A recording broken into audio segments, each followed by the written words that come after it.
berjumpa kembali dalam pelajaran Bahasa Indonesia. Pertemuan kali ini kita kembali membahas mengenai proposal kegiatan materi umum kelas 11. Apa saja yang kita bahas? Yang pertama, sesuai dengan KD, yaitu mengidentifikasi informasi penting yang ada dalam proposal kegiatan atau penelitian yang dibaca.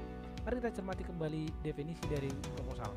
Menurut Kamus Besar Bahasa Indonesia, pengertian proposal adalah suatu rencana yang dituangkan dalam bentuk rencana kerja, perencanaan yang secara sistematis, matang, dan teliti yang dibuat oleh peneliti sebelum melaksanakan penelitian atau pembuat kegiatan. Sedangkan proposal kegiatan adalah suatu rencana yang dituangkan dalam bentuk rancangan kegiatan dalam bentuk tulisan dan dijelaskan secara sistematis dan terperinci. Proposal umumnya dijadikan sebagai pedoman kerja atau acuan dalam melaksanakan kegiatan atau penelitian yang akan direncanakan. Yang kedua adalah tujuan proposal kegiatan. Secara umum, tujuan dibuatnya proposal adalah untuk mendapatkan izin atau persetujuan dari suatu pihak mengenai rencana atau rancangan yang akan dilakukan. Proposal juga sering dibuat untuk permohonan dana atau sponsor melalui kerjasama dari pihak lain.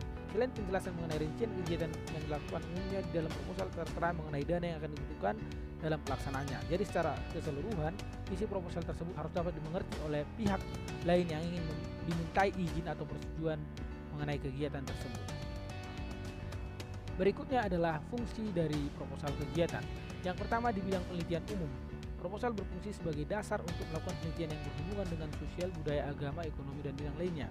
Di bidang usaha atau bisnis, proposal berfungsi sebagai gambaran dan proyeksi dalam mendirikan suatu usaha. Yang ketiga, proposal berfungsi untuk memberikan informasi mendetail tentang suatu kegiatan ketika mengajukan dana untuk pelaksanaan kegiatan, misalnya perayaan, seminar, pelatihan, dan lain-lainnya. Dalam suatu proyek, proposal berfungsi sebagai dasar melakukan tender baik dari lembaga pemerintahan maupun swasta.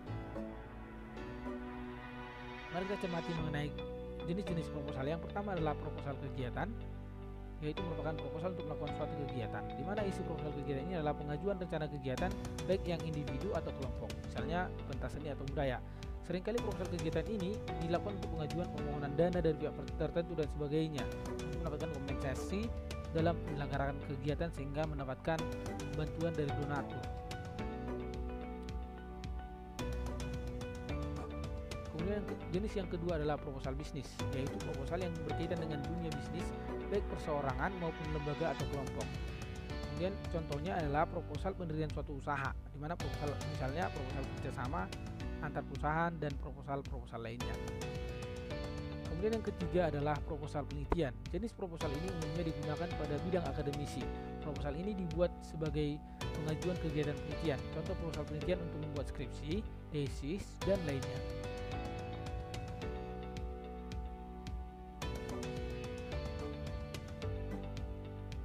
Kemudian yang berikutnya adalah proposal proyek. Jenis proposal ini umumnya dipakai pada dunia bisnis, di mana isi proposal tersebut tentang rangkaian rencana kegiatan. Misalnya proposal suatu proyek pembangunan. Selanjutnya kita membahas mengenai bentuk proposal.